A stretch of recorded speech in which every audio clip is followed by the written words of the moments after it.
नमस्कार मंडळी, स्वागत आहे तुमचं लोकशाहीची साहित्य चर्चा या आपल्या यूट्यूब चॅनलमध्ये। आज आपण अण्णाभाऊ साठे यांच्या निखारा या कथासंग्रहातील वेडं वारं ही कथा बघणार आहोत। कळी उमलून तिला फुलाचा आकार यावा तसा चमत्कार झाला आणि कळत नकळत गंगूच्या देहात परिवर्तन घडून आलं। दवबिंदूने भिजलेल्या रानफुलासारखी ती टवटवीत दिसू लागली। तिच्यात झालेला हा बदल पाहून गावातील लोक चकित झाले आणि तिरक्या डोळ्यांनी तिचं देखणं रूप निहाळू लागले। या 17 वर्षाच्या गंगूला आपली दृष्ट लागेल असं मनात म्हणून गावातली म्हातारी कोतारी माणसं नजरेनंच जमीन टोकरू लागली। गंगू खरोखरच देखणी होती। तिच्या सौंदर्यात आता कसलीच उणीव राहिली नव्हती। काळोख संपून चांदणं फुलावं किंवा रात सरून नवी उषा प्रगट व्हावी तद्वत तिच्या देहानं तेज आणि गोलाई धरली होती। हळदीच्या कोंबासारखी तिची डौलदार काया भरारली होती। स्वतःच्या देहात झालेला हा बेमालूम बदल पाहून गंगू स्वतःच मनातल्या मनात लाजत होती, हसत होती। आपल्या देहातील प्रत्येक अवयव असा गतिमान का झाला आहे याचं तिला नवल वाटत होतं आणि अशी या गंगूच्या या नव्याच दर्शनानं सारा गाव दिपून गेला होता। केशवराव चव्हाण म्हणजे गावातील एक मातबर असामी होता। गंगू ही त्याची एकुलती एक आणि त्यामुळेच लाडकी लेक होती। उगीच घरात बसून धुळीत खेळण्यापेक्षा माझ्या गंगूने शाळेत जावं बस व तिला 4 अक्षरांची ओळख व्हावी आणि बामणाच्या मुलीसारखी ती फाडफाड वाचू लागावी असा विचार करून तिच्या बापानं तिला शाळेत घातली होती। गंगू इतकी मोठी झाली तरी केशवरावला ती लहानच वाटत होती, पण मुलीच्या बाबतीत आईची नजर मात्र आकाशात भिरभिरणाऱ्या घारीच्या नजरेसारखी असते। गंगूच्या आईला आपल्या लेकीत झालेला बदल चटकन उमगला आणि एके दिवशी ती केशवरावला म्हणाली, आता गंगू थोरली झाली आहे, तिनं परकर पोलकरीतून किती दिवस वावरायचं? खरं आहे तुमचं सरकार, असं म्हणत हसून केशवराव उठला आणि सरळ पेठे जाऊन त्यानं गंगूसाठी एक रेशमी पातळा घेतला। कांद्याच्या पातीसारखी एक हिरवी चोळी घेतली। पातळ पोलकर नेसून गंगू शाळेत जायची। गावातल्या सगळ्या पोरीपेक्षा गंगू सगळ्यात बाबतीत उजवी होती। रूपाची तर तिच्यावर देवानं मुक्त हस्तानं उधळण केली होती। तिच्या चेहऱ्याची ठेवण काही आगळीच होती।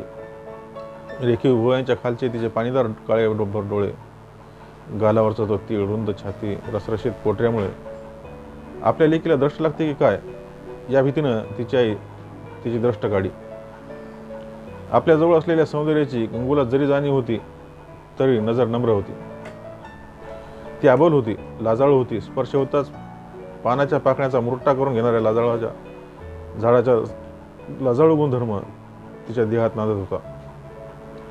तिच्या तोंडाकडे सहज जरी कोणी पाहिलं तरी तिला संकोचल्यासारखं होई। तिच्या अंगावर बारीकसा काटा येई आणि उजव्या हाताची करंगळी दाताखाली धरून डाव्या हातानं डोक्यावरील पदर नीट करीत ती चालू लागे। अशा देखण्या भोळ्या आणि लाजाळू पोरीचं कौतुक सारा गाव करीत होता। दुपार झाली होती, शाळा सुटली होती आणि गंगू घराकडे निघाली होती। तिच्या पायात आता परकर धडधडत नव्हता, त्याऐवजी तिथं आता सुंदर पातळाच्या निऱ्याचा घोळ ढेपला होता। तिच्या अंगात आता तंग चोळी होती। पदराची सावरासावर करून त्या खालची 2 कबूतर लपविण्याचा निष्फळ प्रयत्न ती करीत घाईघाईत निघाली होती। वाघ नखानं लढतो, गरुड पंखानं उडतो, पण ऊर पदरानं लढतच नसतो हे त्या पिढीला कळत नव्हतं। खालमुंडीनं गंगू झपाझप निघाली होती। तिरक्या नजरेने आजूबाजूला पाहत होती। जंगले मास्तराच्या दारात सटवाजी बसला होता। त्यानं गंगूला पाहिलं आणि तो म्हणाला, ए पोरी, वाईस थांब की, हा? आणि हे कवापासून? लेकी, आता तू थोरली झालीस की, आता लवकर आमासनी लग्नाचं जेवण घाल आणि मगच मरतो। सासरी तू सुखानं नांदशील। सटवाजी वयस्कर झाला होता, त्यामुळे गंगू एकदम उभी राहिली। तिची मान लीनतेने झुकली होती। उजव्या हाताची करंगळी तिनं दाताखाली धरून उगत चावली आणि तिच्या गोऱ्या गालावर क्षणात दिवसा चांदणं फुललं। या म्हाताऱ्याशी असं कसं बोलावं आणि काय बोलावं याचा ती विचार करू लागली। लग्नाचं नाव निघताच ती लाजून सुरू झाली। गालातल्या गाला ती म्हणाली, नाना, काहीतरी बोल नका, उगीच जाते मी। बरं बाई, जा। सटवाजी एकदम मोठ्यानं हसला आणि गंगू वाऱ्यासारखी एकदम घराकडे निघाली। लग्नाचा विचार खरं म्हणजे गंगूच्या आल्यानंतर यापूर्वी कधीच आला नव्हता। सटवाजीच्या या बोलण्यानं ती लाजली तर होतीच,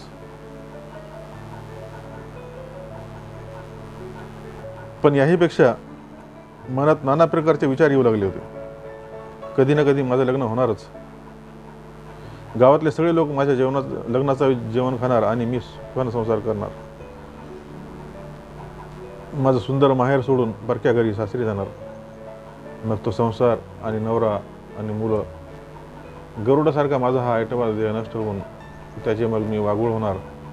आणि तिरक्या नजरेचं आता जसं मला सगळे पाहतात तसं त्यावेळी कुणीच पाहणार नाहीत. मग पाहिलं तरी म्हणतील, ही पा वितळलेली गंगू. पोरांच्या आणि नवऱ्याच्या सेवेतच माझं सगळं आयुष्य जाणार. आतासारखं स्वच्छंदी जगणं लग्नानंतर माझ्या नशिबी कुठं असणार. खरोखरच लग्न म्हणजे बायकांना कोंडवड असतो. गंभीरपणानं असा विचार करीत गंगू घराकडे निघाली होती. शाळेतून येताना आणि शाळेत जाताना गंगूच्या कानावर रोज असंच काहीतरी बोलणं पडू लागलं. गावातील लोक बोलू लागले, केशवरावांना आता हे आवरलं पाहिजे. पोरगी काही लहान नाही, तिचं लगीन त्यानं लवकर केलं पाहिजे, नाहीतर एखाद्या वेळी विनाकारण पोरगी वाया जायची. अरे आपण काय बामण आहे काय? त्यांच्यात कसं असतंय, आली मागणी दिली लेख आणि झाले मोकळे. पर केशवराव असा मुख गिळून शांत का बसून राहिलाय हेच कळणंच झालंय. आपली पोर अजून लहानच आहे असं त्याला वाटतंय जणू. गावात ठिकठिकाणी अशी चर्चा होऊ लागली आणि आडून त्यातलं काही बोलणं केशवरावांच्या कानावर येऊ लागलं. पोरीच्या लग्नाच्या विचारानं केशवरावाला एकदम जाग आली आणि तो विचार करू लागला.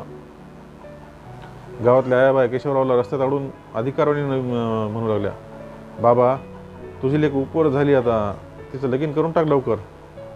लग्नाचे पोर म्हणजे अस्तित्वाला निखार असतो. या गंगूसाठी स्थळ पाहायला केशवरावानं सुरुवात केली, पण कुठंच काही जमना.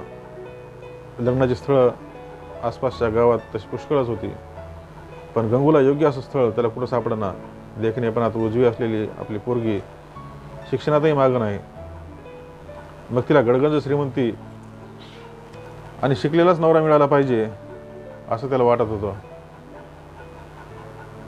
दिवसगत जशी जात होती तसा केशवराव खिन्न होऊ लागला. गंगूला योग्य असं स्थळ पाहत गावोगाव वनवन हिंडू लागला. अखेर शेळकेवाडीत एक स्थळ आहे असं त्याला समजलं, पण पोरगं किंचित वेडगळ आणि माथी फिरू होतं. घरची पोलीस पाटीलकी होती, त्यामुळे घरात अपार दौलत नांदत होती. घरच्या या अपार श्रीमंतीला पोरगं शिकलंच नव्हतं. शाळेत जाऊन शिकून जे मिळवायचं ते जर घरबसल्या मिळालं तर शिकाच कशाला असा विचार करून त्यानं शाळेचा नाद कधीच घेतला नव्हता. शाळेत जाणाऱ्या पोरांचा तो द्वेषच करीत होता. गंगूसाठी हे स्थळ मुळीच योग्य नव्हतं, परंतु केशवरावाच्या डोळ्यावर पोलीस पाटलिकेची आणि धनदौलतीची भूल पडली आणि पोरीला याच घरात द्यायची असं त्यानं नक्की ठरवलं. ती ठरवून गंगूचं लग्नही लगेच ओळखण्यात आलं आणि मनाविरुद्ध असलं तरी लाजूळ गंगूला सासरी जावंच लागलं. केशवरावांच्याही मनात धाकधूक होतीच. सासरी गेलेली आपली लेक तिथं कशी काय नांदेल असा त्याला प्रश्न पडला होता. पण पैशाच्या जोरावर सगळं ठीक होईल आणि ते सुखात राहील अशी आशा त्याला वाटत होती. एका मोठ्या जबाबदारीतून आपण पार पडलो असा सुटकेचा निश्वास सोडून आपल्या मुलीची सासरची खबरबात ऐकायला तो उत्सुक झाला होता. माझ्या लेकीला तुमची सून म्हणून वागवा, तिला त्रास होईल असं काही करू नका असं त्यानं आपल्या पाहुण्याला परोपरीने विनवलं होतं. परंतु गंगूचा नवरा हा स्वतः शिकलेला नसल्यानं त्याला एकूणच शिक्षणाचीच चीड होती. त्यातून आपली बायको शिकलेली पाहून त्याला संताप येत होता. न शिकल्यामुळे आपण अडाणी राहिलो व ही आपली शिकलेली बायको आता आपल्यावर मात करणार याची त्याला अतिशय भीती वाटत होती. नवरा बायकोमध्ये अगदी आवश्यक असलेलं प्रेमळ नातं कधीच निर्माण होऊ शकलं नाही आणि पहिल्या दिवसापासून तो तिला पाण्यात पाहू लागला. आपला नवरा कधीच आपल्याला सुख देणार नाही हे कळून सुद्धा मात्र नव्या घरी सर्वांच्या मनाप्रमाणे होत होती. सासू सासरा दीर यापैकी कोणाची मर्जी ती मोडत नव्हती. कुणी काही बोललं रागावलं तरी उलट बोलत नव्हती. प्रत्येकाशी मिळतं घ्यायचं असं शिक्षण तिच्या आईने तिला लहानपणापासूनच दिलं होतं. आपण रागावतो चिडतो तरीसुद्धा ही शांतपणे सगळं सहन करते याचा राग गंगूच्या नवऱ्याच्या मनात धुमसू लागला आणि ही आशानं वटणार नाही असा विचार करून तो तिला धाऱ्यावर धरू लागला. कारण नसताना तिच्यावर गुरकू लागला. आपल्या बापानं हे शिकलेलं भूत आपल्या गळ्यात बांधलेलं असं समजून तो बापाशीही फटकून वागू लागला. परंतु बाप बिचारा काय बोलणार. सोन्यासारखी बायको मिळाली आहे, तिच्याशी सुखाचा संसार करायचा सोडून तिला त्रास देतो हे पाहून गंगूचा सासरा कष्टी होऊ लागला. त्याने 2-4 वेळा मुलाला समजावून सांगण्याचा प्रयत्न केला, परंतु तो आता सांगण्याच्या पलीकडे गेला होता. घरात कटकटी वाढत होत्या. नवऱ्यानं प्रसंगी केलेल्या मारहाणीमुळे मनातल्या मनात कुढत गंगू अशक्त होऊ लागली. तिचं माहेर तिला अंतरलं होतं. तिच्या प्रेमळ आईपाशी तिला आता जाता येणार नव्हतं. घरच्या अनेक आठवणीनं ती दुःखी कष्टी होई. सुगी आली, शेतात कामं सुरू झाली. गंगू मोलकरणीबरोबर आपल्या शेतात राबू लागली. त्या बायका तिला मायेनं विचारपूस करीत होत्या. तिच्या नवऱ्याला दोष देऊन कडाकडा बोटा मोडीत होत्या. गंगूच्या नवऱ्याच्या कानावर गुप्तपणाने सर्व जात होतं आणि त्याच्या रागाचा पारा तळपायापासून मस्तकापर्यंत चढत होता. इकडे केशवराव आपल्या लाडकी अलिकीची खुशाली कळावी म्हणून तिच्या सांगण्याकडं कान लावून बसला होता. एके दिवशी एक माणूस गंगूच्या गावावरून आला आणि त्याने सांगितलं, मी आताच आलो. तुमच्या जावयानं तुमच्या लेकीला मारून पाडली आहे. ती शेतात पडली आहे. जावा लवकर. ही खबर ऐकताच केशवरावच्या पोटात गोळा उठला. ताडकन तो उठला आणि कुऱ्हाड घेऊन गंगूच्या घराकडे धावला. तो वेडापिसा झाला, जीवावर उदार झाला आणि भर दुपारी तो शेतात दाखल झाला. शेतात एक खोप होती आणि त्या खोपीत त्याची लेक कणत पडली होती. तिला हलता येत नव्हतं. तिच्या पाठीत जावयानं काठी मारली होती. त्या काठीनं तिची गोरी पाठ फुटली होती. रक्त झिरपत होतं. ते दृश्य पाहून केशवरावचं डोकं फिरलं. त्यानं मागचा पुढचा काहीच विचार केला नाही. खोपीपासून लांब उभ्या असलेल्या जावयाकडे धाव घेतली आणि कुऱ्हाडी उलटी धरून त्यानं त्याच्या पाठीत एकच दणका ठेवून दिला. तसा तो कोलमडून पडला. मग केशवराव म्हणाला, मर तुझ्या मी. अरे सोन्यासारखी बायको मिळाली, पर तू असा लोखंड समजलास. आता मी तिला इथं ठेवत नाही. घेऊन शान जातो आपल्या संकट. मामा, नवरा बायकोचं भांडण आहे, तुम्ही मध्ये पडू नका. जमिनीवर पालथा पडलेला जावई उठून बाहेर आला आणि भेरकांडत म्हणाला. तसा मागे वळून पाहत केशवराव ओरडला, गाप. या माझी लेक तुला दिली, पण तुला काय मेंढराला मानिक ती. आता तिचं तू नाव बी काढू नकास. माझ्या भरल्या घरात पोरीचं मला काय वजन आहे. नाहीतरी आता पाहतो मी तिला सांभाळलीच आहे. मग खुशाल न्या, जा घरात न्या आणि तिचं मुरवण लावून ठेवा. मला बी तिची जरूर नाही. कुऱ्हाडीच्या गुंजानं घायकुतीला आलेला जावई तरवत तरवून म्हणाला. एक म्हटलं नाही की 2 म्हटलं नाही.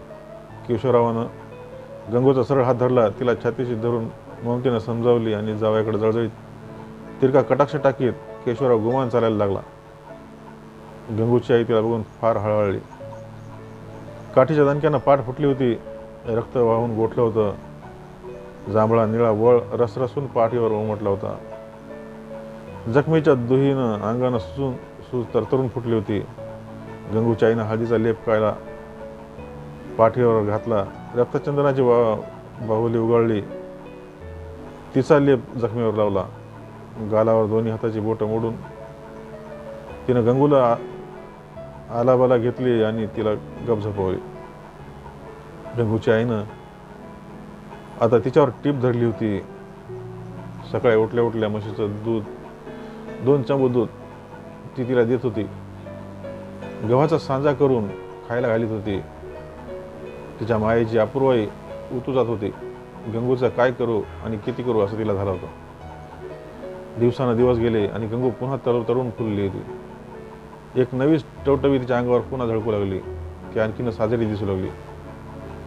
पण तिच्या डोळ्यातलं तेज मावळल्यागत दिसत होतं.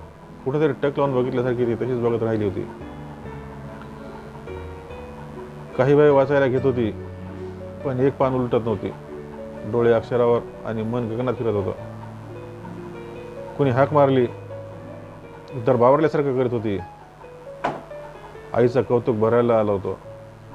आपल्या माईचा हात अंगावर टाकून तिला कुशीत घेऊन निजत होती. कोंबडा आरवला. गंगूची आई जागी झाली. हातानं इकडं तिकडं चाचपू लागली. गंगू तिच्या शेजारी नव्हती. रात्री झोपताना गंगू तिच्या शेजारी झोपली होती, पण सकाळी ती लगेच कुठे गेली असं तिला प्रश्न पडला. इकडे तिकडे कुठे गेली असेल म्हणून तिने चौकशी केली, पण गंगूची पातळही कुठे दिसत नव्हती. चुळ्याही दिसत नव्हत्या. बोचकं घेऊन गंगू गेली हे तिनं ताडलं. तिने केशवरावला हळी दिली. गंगू कुठं दिसत नाही की हो, कुठं पळाली की रानात गेली, काय दखल? पळाय काय होतंय तिला? सुख दुखतंय होय इथं, गेली असेल रानाकडं, बघून येतो. केशवरावानं दांड्यात कुऱ्हाड ठोकली, 2 कप चहा घेतला आणि तरार रानाच्या वाटेनं तो गंगूला बघत निघाला. वाटेतल्या छपरातून विचारत तो निघाला होता. मळा बघून झाला, शेत बघून झालं, आसपासची छपरही हुडकली, पण गंगू कुठेच दिसत नव्हती. दुचमटून केशवराव उभा राहिला. मिशीला त्यानं पीळ भरला. एकदम त्याच्या नजरेपोर शेळकेवाडी दिसू लागली. तिरशिंग्या जावयाचा चेहरा डोळ्यापुढे आला. तसा मिशीला दोही बाजूनं कसून पीळ भरीत तो म्हणाला, एकदम थुकला आणि मधल्या रस्त्यानं तसाच शेळकेवाडीकडे सरकला. दाराच्या ढेलचतच जावई उभा होता. त्याच्या चेहऱ्यावर मिश्किल हसू होतं. कुऱ्हाडीच्या दांड्याला झोल देत केशवराव दाराच्या चौकटीपाशी आला आणि म्हणाला, जावय, तुमचा तिढा कळला मला. गुवान माझ्या लेकीला माझ्या ताब्यात द्या. बेलाशक न्या जावा. गावातल्या रामुशीचा बेंड बी लावा आणि ती येत असेल तर तिला पालखीत बी न्या. आमची काय बी ना नाही. असं म्हणजे गंगू इथं आली म्हणा की? होय, मगाशीच आली आणि कामाला बी लागल्या. मागल्या गोठ्यातल्या जनावरांचा हागमूत काढत्या. देऊ का तिला हळी? जावई फिरभिरी हसत म्हणाला. केशवरावाला धीर निघाला नाही. गंगा, ए गंगा करीत त्यानं मोठ्यानं हळी दिली. केशवराव चौकट ओलांडून आज जायलाही तयार नव्हता. जळजळीत नजरेनं इकडे तिकडे बघत होता. कालवलेल्या शेणानं हात भरलेली गंगू तशीच पुढे आली. केशवरावला बघून नजर बाजूला वळून आली. गंगे, तुला न्यायला आलोय मी. कोण आडवं येईल त्याचा मुडदाच पाडणार आहे. हात खंगाळून धु आणि चल माझ्या संग. बाबा, मी पुन्हा कधी माहेराला यायचं नाही. माझं नाणं आता हितच. लगीन झालं तेव्हाच मी तुम्हाला मेले. केशवरावानं कुऱ्हाड उलटी ठोकली, पात्या कमरेला लाडकवलं आणि दांडा काखेत मारून तो परत फिरला. धन्यवाद.